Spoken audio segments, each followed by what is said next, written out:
जय जगन्नाथ सांग मैंने ओडिशा ब्लॉक लेवल तरफ गोटे नुआ वैकेंसीटी बाहरी जो थे 32टी पोस्ट रही यार सालारीटी रही 25,000 पर मंथ। यार लास्ट डेट रही 28 नवेम्बर 2024 एवं यह आपण मैंने किपरि अप्लाई करेंगे स्टेप बाय स्टेप मु आपण मानक वीडियो रे सब जनइबी। जदि डिटेल नोटिफिकेशन टी आपण मैंने देखी ना ताहले मु गोटे वीडियो बनई देछि आपण मैंने ताहा देखि नेबे। मु वीडियो रो लिंक टी डिस्क्रिप्शन रे दे देबी आपण मैंने जाइकी देखि नेबे। तो चलंतु वीडियो टी को स्टार्ट करिबा।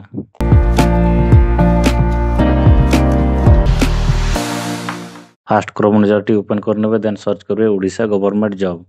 देन टिके तळक आसीबे एठी देखि परतुबे ओडिशा गवर्नमेंट जॉब लिखा हैछि ता ऊपर आपण माने क्लिक करनेबे। क्लिक कला परे टिके तळक आसीबे एठी फास्ट देखि परतुबे Odisha block level recruitment 2024 apply तारि ऊपर आपण माने क्लिक करनेबे।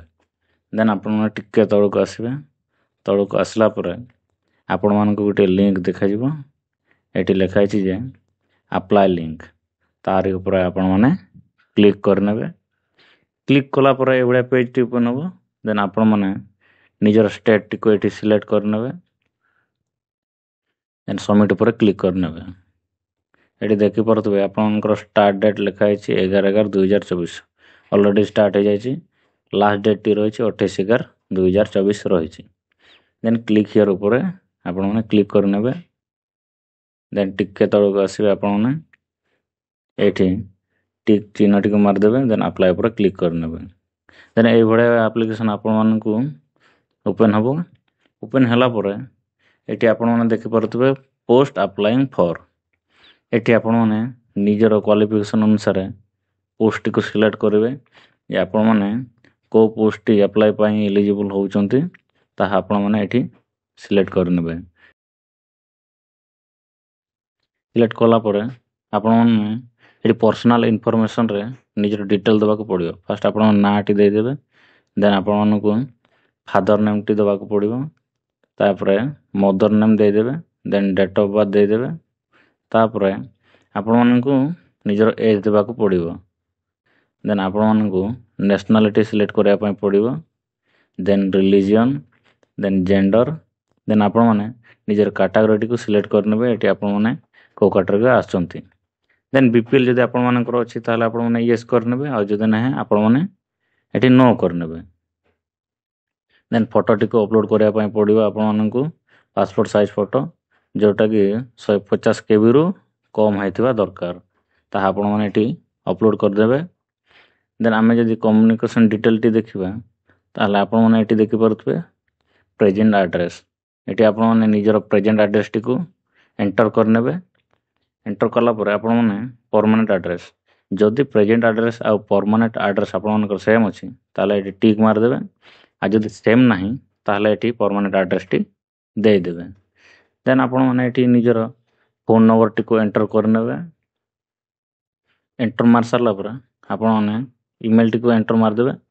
देन एटी निजर हाईएस्ट क्वालिफिकेशन एटी आपण माने एंटर करनेबे। देन एजुकेशन क्वालिफिकेशन आपण माने एटी डिटेल सब फिलअप करनेबे। एटा क्लास 10 रो आपण मानकु फिलअप करिया पई पड़ियो। फर्स्ट निजर स्ट्रीम टी को दे देबे देन को स्कूल रे पढुतले देन सब्जेक्ट दे देबे पासिंग ईयर देन आपण माने परसेंटेज टी को दे देबे। देन 12 क्लास रो से बडे आपण माने दे देबे। देन ग्रेजुएशन रो आपण माने एंटर करनेबे पोस्ट ग्रेजुएशन जदि आउरी अन्य कोन से आपण मानकर क्वालिफिकेशन अछि ताले एठी मध्ये आपण माने देई पारिबे आ जदि नाही ताले किछ नाही। देन लैंग्वेज नोन जदि आमे एठी देखिबा ताले आपण मानको इंग्लिश लैंग्वेज जदि पढिया को आसुची ताले एठी टिक मार देबे। जदि आपण माने लेखि परचंते ताले एठी भी टिक मार देबे जदि पढि परचंते ता मध्ये आपण टिक दे देबे। सेही बडा हिंदी रे भी आपण मानको जदि पढा लेखा किबा कहया को आसुची ताले आपण टिक दे देबे आ जदि आसुनी ताने अनटिक करके आपण माने नेक्स्ट को पढेबे। देन देखिबा एठी नेसेसरी डॉक्यूमेंट जे आपण जो पोस्ट पय एलिजिबल होचंती एवं क्वालिफिकेशन आपण माने जो क्वालिफिकेशन एलिजिबल होचंती सेही डॉक्यूमेंट टी आपण माने एठी अपलोड करनेबे। अपलोड कला परे आपण मानकु କାଷ୍ଟ ସାର୍ଟିଫିକେଟଟି ଅପଲୋଡ଼ କରିବା ପାଇଁ ପଡ଼ିବ। ଏଠି ଅପଲୋଡ଼ କଲା ପରେ ଆପଣମାନଙ୍କୁ କାଷ୍ଟ ସାର୍ଟିଫିକେଟଟି ଅପଲୋଡ଼ କଲା ପରେ ଏଠି ବିପିଏଲ୍ଟି ମଧ୍ୟ ଆପଣମାନଙ୍କୁ ଅପଲୋଡ଼ କରିବା ପାଇଁ ପଡ଼ିବ। ଯଦି ଆପଣମାନଙ୍କର ବିପିଏଲ୍ ଅଛି ତ ଅପଲୋଡ଼ କରିନେବେ। ଦେନ୍ ଏଠି ଦେଖିପାରୁଥିବେ ଏକ୍ସପିରିଏନ୍ସ ସାର୍ଟିଫିକେଟ୍ ମାଗୁଛି। ଯଦି ଆପଣମାନେ କୌଣସି ଏକ୍ସପିରିଏନ୍ସ ଅଛି ଆପଣମାନଙ୍କର ତାହେଲେ ଏଠି ଆପଣମାନେ ସେଇ ସାର୍ଟିଫିକେଟଟିକୁ ଦେଇଦେବେ। ଆପଣମାନଙ୍କର କ୍ୱାଲିଫିକେସନ୍ ଅନୁସାରେ ଆପଣମାନେ ଏକ୍ସପିରିଏନ୍ସ ମାଗୁଥିବ, ସେଇ ଅନୁସାରେ ଆପଣମାନେ ନିଜର ଯେଉଁ ଏକ୍ସପିରିଏନ୍ସଟି ଅଛି, ଯେଉଁ କମ୍ପାନୀରେ ହେଉ କି ଯେଉଁ ଇନଷ୍ଟିଚ୍ୟୁଟ୍ରେ ଆପଣଙ୍କର ଏକ୍ସପିରିଏନ୍ସ ଅଛି ତାହା ଆପଣମାନେ ଏଠି ଅପଲୋଡ଼ କରିନେବେ। 150 KBରୁ ଲେସ୍ ହେଇଥିବା ଦରକାର ତାର ସାଇଜ୍ଟି। ଅପଲୋଡ଼ କଲା ପରେ ପେମେଣ୍ଟ ଅପସନ୍ଟି ଏଠି ଦେଖିଦେବେ। ଏଠି ପେମେଣ୍ଟ ଅପସନ୍ ଦେଖିଲା ପରେ click here to pay application fee, ତାରି ଉପରେ ଆପଣମାନେ କ୍ଲିକ୍ କଲା ପରେ ଆପଣମାନଙ୍କୁ ପେମେଣ୍ଟ କରିବା ପାଇଁ ପଡ଼ିବ। ଏଠି ଦେଖିପାରୁଥିବେ application fee payment. Pay now ଉପରେ ଯଦି ଆପଣମାନେ କ୍ଲିକ୍ କରିନେବେ ତାହେଲେ ଏଇଠି ଏଇଭଳିଆ QR କୋଡ଼୍ଟି ଆସିବ। ତା ଉପରେ ଆପଣମାନେ ସ୍କାନ୍ କରିକି ପେମେଣ୍ଟ କରିଦେବେ। ପେମେଣ୍ଟ କଲା ପରେ ଏଠି ପେ ନାଓ ଉପରେ କ୍ଲିକ୍ କରିଦେବେ। ପେ ନାଓ ଉପରେ କ୍ଲିକ୍ କଲା ପରେ ଆପଣମାନଙ୍କୁ ଗୋଟେ ଟ୍ରାଞ୍ଜାକ୍ସନ୍ ID ନମ୍ବରଟି ମିଳିବ। ସେଇଟା ଆପଣମାନେ ଏଇଠି ଏଣ୍ଟର କରିନେବେ। ଏଣ୍ଟର କଲା ପରେ ଆପଣମାନଙ୍କୁ ନିଜର ସିଗ୍ନେଚର ଅପଲୋଡ଼ କରିବା ପାଇଁ ପଡ଼ିବ। ନିଜର ସିଗ୍ନେଚରଟିକୁ ଏଠି ଅପଲୋଡ଼ କରିନେବେ। ଅପଲୋଡ଼ କରିସାରିଲା ପରେ ଆପଣମାନଙ୍କୁ ଫାଇନାଲ୍ ସବମିଟ୍ କରିବା ପାଇଁ ପଡ଼ିବ।